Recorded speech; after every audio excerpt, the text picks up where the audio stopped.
ಸಾಯಿಬಾಬಾ ಇದು ಪ್ರಶಾಂತ ನಿಲಯ ಅಂತ ಗಾಂಧಿನಗರ ಚಳ್ಳಕೆರೆ. ಇದನ್ನು ಗೋವಿಂದರಾಜ್ ಅವರು ಪ್ರತಿಮೆ ತಂದರು, ಎಲ್ಲರೂ ಸೇರಿ ಪ್ರತಿಷ್ಠಾಪಿಸಿ ಇಲ್ಲಿ ನಡೆಸ್ತಾ ಇದ್ದೀವಿ. ಇವತ್ತು ಗುರು ಪೌರ್ಣಿಮೆ ಇರೋದ್ರಿಂದ ಎಲ್ಲರೂ ಬಂದಿದ್ದಾರೆ. ಅನ್ನದಾಸೋಹ ಇದೆ, ಪೂಜೆ ಕಾರ್ಯಕ್ರಮ ಎಲ್ಲ ನಡೀತಾ ಇದ್ದಾರೆ. ಎಷ್ಟು ವರ್ಷದಿಂದ ಮಾಡ್ತಿದ್ರು ಸ್ವಾಮಿ? ಸುಮಾರು 7 ರಿಂದ 8 ವರ್ಷ ಆಗಿದೆ. 8 ವರ್ಷದಿಂದನೂ ಗುರು ಪೌರ್ಣಿಮೆಗೆ ಅಲ್ಲ, ಗುರು ಪೌರ್ಣಿಮೆ ಎಲ್ಲ ಕಂಟಿನ್ಯೂಸ್ ಪೂಜೆ ಇರುತ್ತೆ, ಜನ ಇಲ್ಲಿ ಬರ್ತಾ ಇರ್ತಾರೆ. ಬಟ್ ಇಷ್ಟು ಜನ ಬರೋದು ಗುರು ಪೌರ್ಣಿಮೆಯಲ್ಲಿ ಮತ್ತು ವಾರ್ಷಿಕೋತ್ಸವ ಮಾಡಕ್ಕೆ ಬರ್ತಾರೆ. ಇದಕ್ಕೆ ಸಂಬಂಧಪಟ್ಟರೆ ಎಷ್ಟು ಜನ ಇದ್ರು ಸ್ವಾಮಿ? ಎಲ್ಲ ಕಮಿಟಿ ಇವಾಗ ಇನ್ನೊಂದು ಹೊಸದು ಮಾಡಬೇಕು. ಈಗ ಸದ್ಯ ಒಂದು 6 ಜನ ಇದ್ದೀವಿ. 6 ಜನ. ಸಪೋರ್ಟಿಂಗ್ ಭಾಳ ಜನ ಇದ್ದಾರೆ. ಇದಕ್ಕೆ ಗೋವಿಂದ ಅಧ್ಯಕ್ಷರ ಏನು? ಅವರು ಉಪಾಧ್ಯಕ್ಷರನ್ನ ಲೆಕ್ಕದಲ್ಲಿ ಇದು ಮಾಡಿದ್ದೀವಿ. ಅಂದರೆ ಅಧ್ಯಕ್ಷರು ಬೇರೆಯವರು ಇದ್ರು, ಅದಕ್ಕೆ ಈಗ ಅದೇ ಚೇಂಜ್ ಆಗಬೇಕಾಗಿರೋದು. ಟೋಟಲ್ ಕಮಿಟಿ ಚೇಂಜ್ ಆಗುತ್ತೆ. ಈಗ ಚೇಂಜ್ ಆಗುತ್ತೆ. ಒಟ್ಟು ವರ್ಷ ಹಬ್ಬ ಚೆನ್ನಾಗಿ ಮಾಡ್ತಾರೆ ಸಾಯಿಬಾಬಾದು.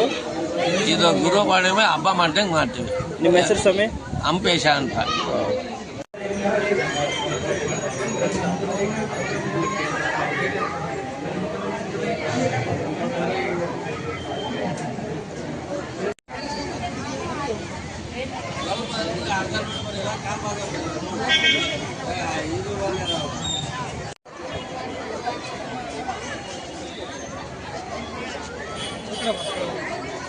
ನೋಡಿ ಬಿಲ್ವಾ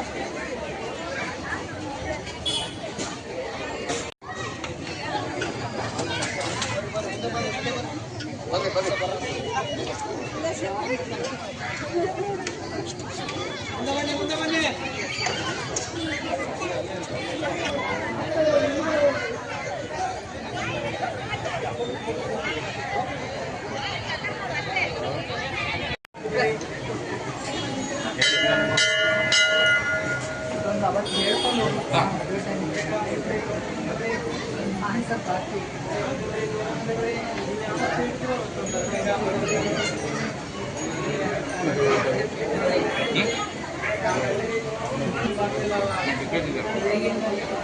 ನಾನು ತಿಂದೇ ಇಲ್ಲ ಇನ್ನು.